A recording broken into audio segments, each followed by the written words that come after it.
Tim nasional Kroasia berhasil merebut peringkat 3 usai mengalahkan Maroko dengan skor 2-1. Sementara itu ada Kroasia yang pecahkan banyak rekor usai mengandaskan Maroko. Nah, sebelum memasuki berita utama Cetak Gol Harian edisi spesial Piala Dunia akan mengurutkan berita secara kronologi lengkap tentang apa yang terjadi dalam 24 jam terakhir. Jadi kamu nggak bakal ketinggalan berita dan juga momen-momen selama Piala Dunia. Jangan lupa like dan subscribe supaya kamu nggak ketinggalan informasi terupdate soal berita bola. Simak selengkapnya di Cetak Gol Harian berikut ini. Tim nasional Kroasia meraih kemenangan dalam perebutan tempat ketiga di Piala Dunia 2022. Pada laga tersebut, skuad Vatreni menekuk Maroko dengan keunggulan tipis 2-1. Dua gol Kroasia dicetak lewat Joško Gvardiol di menit ke-7 dan Mislav Orsic di menit ke-42. Sedangkan satu-satunya gol dari Maroko dicetak lewat Ashraf Dari di menit 9 pertandingan. Dengan hasil ini, Kroasia dipastikan merebut tempat ketiga di Piala Dunia kali ini. Pencapaian ini sedikit lebih jelek daripada Piala Dunia 2018 di mana mereka keluar sebagai runner-up-nya. Ada momen menarik di laga perebutan tempat ketiga yang mempertemukan Maroko dan juga Kroasia. Momen ini terjadi kepada bek sayap tim nasional Maroko yakni Achraf Hakimi. Hal ini berawal saat Bruno Petkovic menggiring bola di kotak penalti. Di saat yang bersamaan ada Hakimi yang berniat untuk mengambil bola dari kaki Petrovic. Namun saat terjadi duel, Petkovic justru terlihat mendorong Achraf Hakimi hingga terjatuh. Sayangnya wasit yang memimpin pertandingan gak memberikan hadiah penalti kepada Maroko. Hasilnya para pemain Maroko terlihat marah-marah dan langsung menyerbu wasit. Tim nasional Kroasia berhasil mengakhiri Piala Dunia 2022 dengan cerita yang indah. Ternyata nggak cuma hasilnya yang indah, tapi salah satu gol yang mereka cetak juga dilesakan dengan sangat indah. Gol tersebut merupakan gol kedua yang dicetak oleh Mislav Orsic pada menit 42. Hal ini berawal dari umpan yang diberikan oleh Marko Livaja kepada Orsic.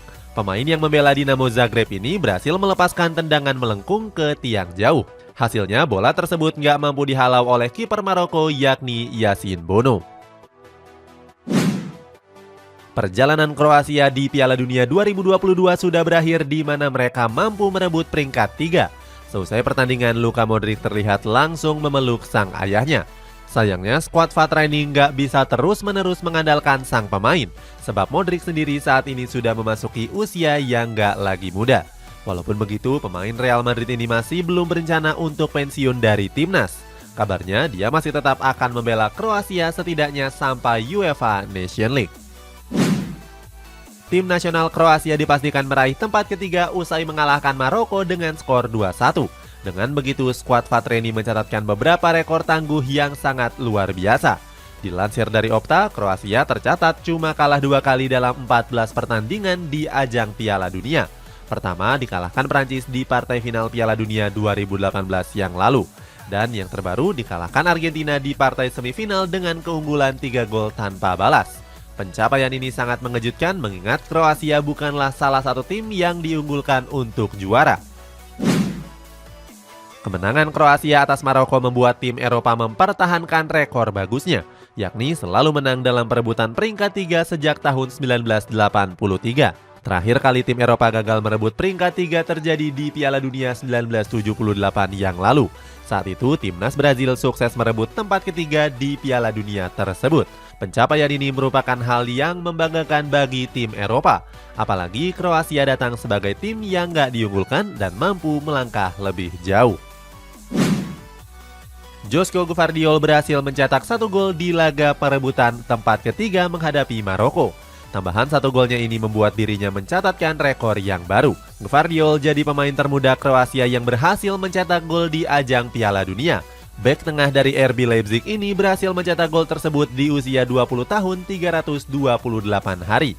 Nggak cuma itu, di laga ini Gvardiol juga dinobatkan sebagai man of the match-nya. Peran Gvardiol nggak cuma penting di jantung pertahanan, tapi juga penting saat transisi menyerang. Tim nasional Maroko gagal meraih posisi ketiga setelah takluk atas tim nasional Kroasia. Pada laga tersebut, skuad Singa Atlas dibuat nggak berdaya dengan skor tipis 2-1. Selesai pertandingan, sang pelatih Walid Regragui mengaku kecewa dengan hasil tersebut. Dia mengatakan kalau Maroko sudah mempersiapkan laga ini dengan sangat baik. Meski begitu, Walid juga nggak lupa mengucapkan selamat kepada Kroasia. Pelatih keturunan Prancis ini mengatakan skuad Vatreni memang layak untuk menempati peringkat ketiga. Tim nasional Maroko gagal merebut peringkat 3 usai dikalahkan Kroasia 2-1. Kegagalan ini membuat salah satu pemain Maroko yakni Zakaria Abukal memberikan komentarnya.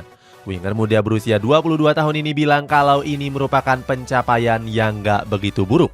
Sebab Maroko jadi satu-satunya tim Afrika yang lolos ke partai semifinal Piala Dunia. Selain itu dirinya juga berterima kasih dengan rekan satu timnya yang telah berjuang.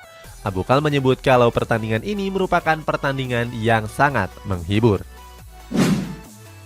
Usai berhasil merebut peringkat 3, pelatih Kroasia yakni Zlatko Dalic memberikan pujian khusus kepada Joško Gvardiol. Dia mengatakan Gvardiol tampil bagus saat laga menghadapi Maroko.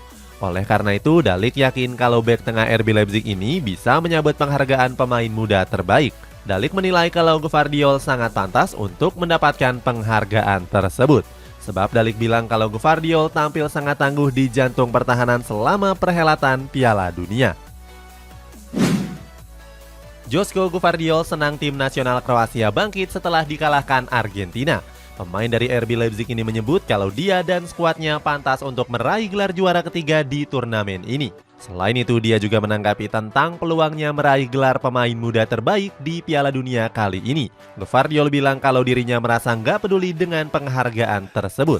Dia menilai kalau dirinya pantas mendapatkan penghargaan itu seandainya bertemu dengan Kylian Mbappe yang di edisi sebelumnya meraih penghargaan tersebut. Lionel Scaloni memberikan komentar dalam sesi konferensi persnya menjelang laga final kontra Prancis. Dia bilang kalau laga final merupakan sesuatu yang harus dimenangkan. Scaloni menambahkan kalau final bukanlah laga yang harus untuk dimainkan. Mantan asisten pelatih dari Xavier ini pun meminta anak asuhnya untuk terus waspada pada serangan balik Prancis. Dia menilai kalau skuad Le Bleu punya kekuatan di seluruh sektor lapangan, terutama serangan balik mematikan. Namun Scaloni bilang kalau Argentina punya keuntungan dalam penguasaan bola. Emiliano Martinez sudah mempersiapkan laga final Piala Dunia dengan sebaik mungkin. Hal ini dia sampaikan pada sesi konferensi persnya menjelang laga menghadapi Prancis. Kiper dari Aston Villa ini menegaskan kalau dirinya telah menganalisis permainan skuad Le Bleu dari jauh-jauh hari. Pasalnya, kedua tim sendiri sempat hampir bertemu di babak 16 besar yang lalu. Martinez menambahkan kalau skuad La Albiceleste akan mati-matian bermain di laga final nanti.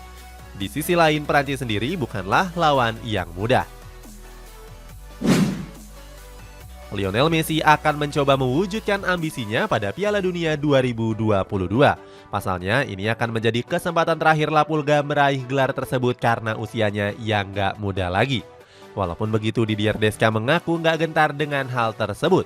Pelatih berusia 54 tahun ini yakin kalau skuad asuhannya bisa menggagalkan ambisi besar Messi tersebut. Selain itu, Deschamps juga meminta anak asuhnya untuk bermain mati-matian pada laga ini. Dia juga berjanji akan mempersiapkan taktik terbaiknya di laga akbar besok. Hugo Lloris menyebut timnas Prancis nggak cuma berfokus pada Lionel Messi saja. Menurut Lloris, timnas Argentina merupakan tim yang sangat solid sehingga mampu melaju ke partai final. Oleh karena itu, Lloris meminta rekan satu timnya untuk bermain dengan semangat juang yang tinggi. Di sisi lain, Lloris mengaku bangga dengan apa yang sudah dicapai skuad Le Bleu saat ini. Penjaga gawang dari Tottenham Hotspur itu bilang kalau sebelumnya banyak orang yang meragukan Prancis. Akan tetapi Lloris yakin kalau skuad Le Bleu akan menjawab keraguan tersebut di laga nanti. Salah satu stasiun TV asal Denmark yakni TV2 membuat sebuah blunder fatal di sebuah acara. Saat itu pembawa acara terlihat memberikan candaan yang merendahkan pemain-pemain Maroko. Host tersebut menyamakan skuad singa Atlas dengan foto keluarga monyet. Dia menyebut kalau foto tersebut mirip dengan apa yang dilakukan oleh selebrasi para pemain Maroko. Atas kejadian tersebut, pihak TV2 pun memberikan permohonan maafnya. Dalam cuitan Twitter resminya, mereka mengklaim kalau pembawa acara itu nggak sengaja menyebut hal tersebut. Argentina hanya sekali mengalami kekalahan saat bermain di Piala Dunia, yakni saat menghadapi Arab Saudi. Saat itu, pergerakan Lionel Messi mampu dimatikan oleh sejumlah pemain Arab Saudi. Hervé Renard yang merupakan pelatih asal Prancis sudah tentu menjagokan negara asalnya untuk keluar sebagai juara. Oleh sebab itu, dia memberikan tips bagus untuk mematikan La Pulga. Menurutnya, Messi bisa dimatikan kalau penyuplai bola di sekitarnya juga ikut ditekan. Itu artinya dia meminta para pemain Le Bleu untuk menjaga ketat Rodrigo De Paul. Presiden Ukraina yakni Volodymyr Zelensky ingin menebar pesan damai di Piala Dunia 2022. Rencananya pesan tersebut akan disampaikan lewat video di laga final antara Argentina menghadapi Prancis. Menurut salah satu sumber dari perwakilan Ukraina, hal ini bertujuan untuk mengurangi diskriminasi. Salah satunya adalah membela hak asasi manusia dan hak semua orang di Piala Dunia. Akan tetapi niat tersebut langsung ditolak oleh FIFA. Dilansir dari laman resmi FIFA, permintaan itu ditolak karena nggak ingin Piala Dunia kali ini dicampuri oleh urusan politik. Sofyan Amrabat tampil gemilang bersama timnas Maroko di Piala Dunia kali ini. Nggak heran gelandang bertahan Fiorentina ini jadi incaran beberapa klub elit Eropa. Mulai dari Barcelona, Liverpool, sampai Atletico Madrid yang tertarik untuk mendatangkan sang pemain.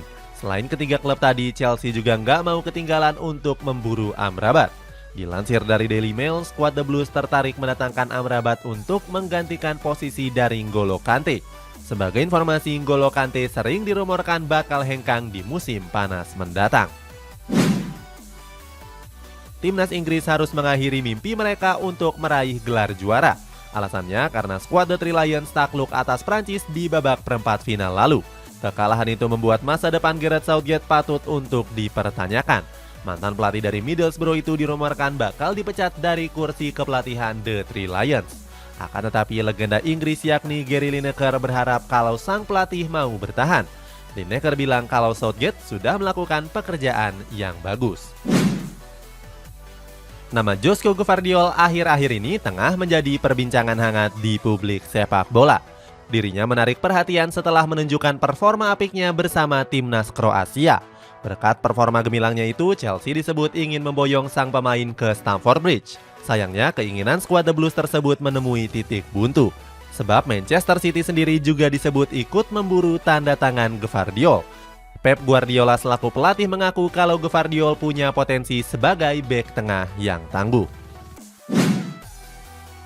Didier Deschamps dan juga Karim Benzema dikabarkan tengah terlibat perselisihan panas. Hal ini berawal ketika Benzema meraih penghargaan Ballon d'Or beberapa bulan yang lalu.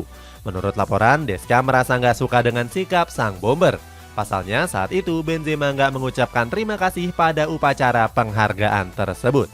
Sementara itu, walaupun terdaftar sebagai pemain timnas Prancis, Benzema dilaporkan nggak akan bermain di laga final nanti. Hal ini bisa dibuktikan di mana Benzema sudah kembali ke kota Madrid. Manchester United dikabarkan tertarik untuk memboyong Antoine Griezmann dari Atletico Madrid. Skuad Setan Merah saat ini sedang mencari bomber teruji untuk mengisi slot penyerang murni. Griezmann dianggap sudah memenuhi kualifikasi tersebut. Hal ini bisa dibuktikan pada kompetisi La Liga di musim ini. Dari 14 pertandingan, dia sudah mengemas 5 gol dan juga 4 assist. Apalagi Erik ten Hag dikabarkan kepincut dengan performanya saat membela timnas Prancis. Peluang Setan Merah dinilai sangat terbuka mengingat sang pemain ingin mencari tantangan baru. Manchester City melakoni pertandingan uji coba menghadapi klub La Liga yakni Girona. Pada laga yang digelar di Stadion Akademi ini dimenangkan oleh skuad Citizen dengan 2 gol tanpa balas. Baru berjalan 5 menit laga, Manchester City sudah unggul lewat Kevin De Bruyne. 13 menit berselang giliran Erling Haaland yang mampu mencatatkan namanya di papan skor. Di babak kedua, Pep Guardiola mengganti hampir seluruh pemain intinya dengan para pemain muda. Namun skor ini pun bertahan sampai wasit meniup peluit panjangnya. Inter Milan gagal meraih kemenangan saat berhadapan dengan Real Betis di pertandingan uji coba. Pada pertandingan tersebut, skuad Nerazzurri harus puas berakhir dengan skor 1-1. Skuad Verdi Blancos berhasil unggul lebih dulu lewat gol yang diciptakan oleh Juanmi pada menit ke-84. Namun selang 1 menit Inter Milan mampu merespon lewat gol dari Matteo Darmian. Tensi pertandingan meninggi di 5 menit terakhir saat kedua tim saling jual beli serangan. Akan tetapi hingga wasit mengakhiri laga, nggak ada satupun gol yang tercipta.